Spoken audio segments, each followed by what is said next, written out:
Sa bawat panahon, marami ang naghahanap ng katotohanan, ng kapayapaan at ng Diyos na tunay na nagmamahal. Madalas nating isipin na ang pagkakakilala sa Kanya ay para lamang sa mga matatalino, sa mga banal, o sa mga kabilang sa tanyag na angkan. Ngunit sa mabuting balita ayon kay San Juan, ipinakikita sa atin na ang tanyag ng Diyos ay umaabot sa lahat. Kahit sa mga hindi natin inaasahan, kahit sa mga may pagdududa. Ang kwentong ito ay paalala na hindi tayo ang unang nakatagpo sa Kanya. Siya ang unang nakakilala at naghahanap sa atin. Isang mapagpalang araw po sa atin lahat. Ngayon ay araw ng Lunes, August 24, 2026. Ating pagnilayan ang mabuting balita ng Panginoon ayon kay San Juan.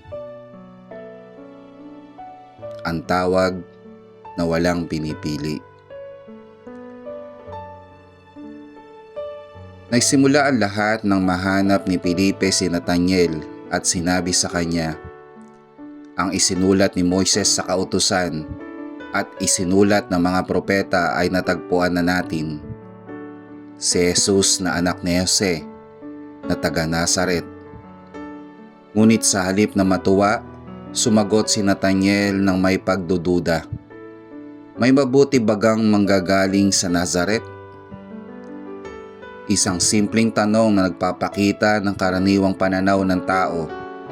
Ang pag-uusga batay sa pinagmulan, sa katayuan o sa kung ano ang nakikita ng mga mata. Ngunit hindi pinaramdam ni Felipe na siya ay mali. Sa halip ay malumanay siyang sinagot. Halika at tingnan mo. Nang makita ni Jesus si Nathaniel na lumalapit, sinabi niya, narito ang isang tunay na Israelita na walang daya sa kanyang puso. Namangha si Nathaniel at nagtanong, saan mo ako nakikilala? Sumagot si Jesus, bago ka pa tawagin ni Felipe, noong ikaw ay nasa ilalim ng puno ng igos, nakita na kita. Doon nabuwag ang lahat ng pagdududa ni Nathaniel. Buong puso siyang sumagot, Guro, ikaw nga ang anak ng Diyos. Ikaw ang hari ng Israel. At sinabi pa sa kanya ni Jesus, dahil sinabi kong nakita kita sa ilalim ng puno ng igos, sumasampalataya ka ba? Makakakita ka pa ng mas dakila pa rito.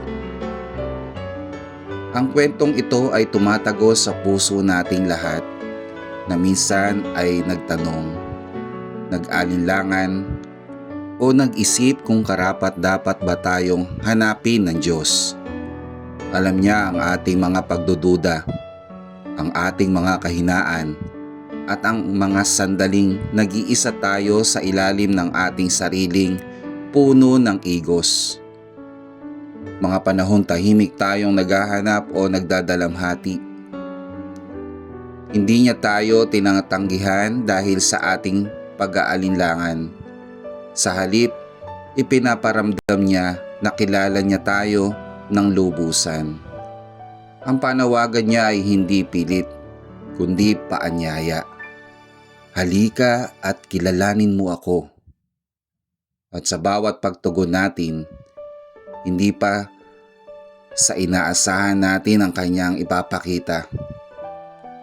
Ang dakilang pag-ibig na nag-uugnay sa langit at sa lupa sa pamamagitan ni Kristo. Manalangin tayo. Panginoong Jesus, salamat po dahil ikaw ang unang nakakakilala at naghahanap sa amin. Patawarin mo po kami sa mga panahong nagdududa kami Sa mga sandaling hinusgahan ka namin, ang iyong gawa batay sa aming sariling pananaw. Tulad ni Nathaniel, buksan mo po ang aming puso at isipan upang makilala ka namin ng totoo. Turuan mo kaming tugmugon sa iyong paanyaya ng may tiwala at ipakita mo sa amin ang iyong dakilang pag-ibig araw-araw. Amen.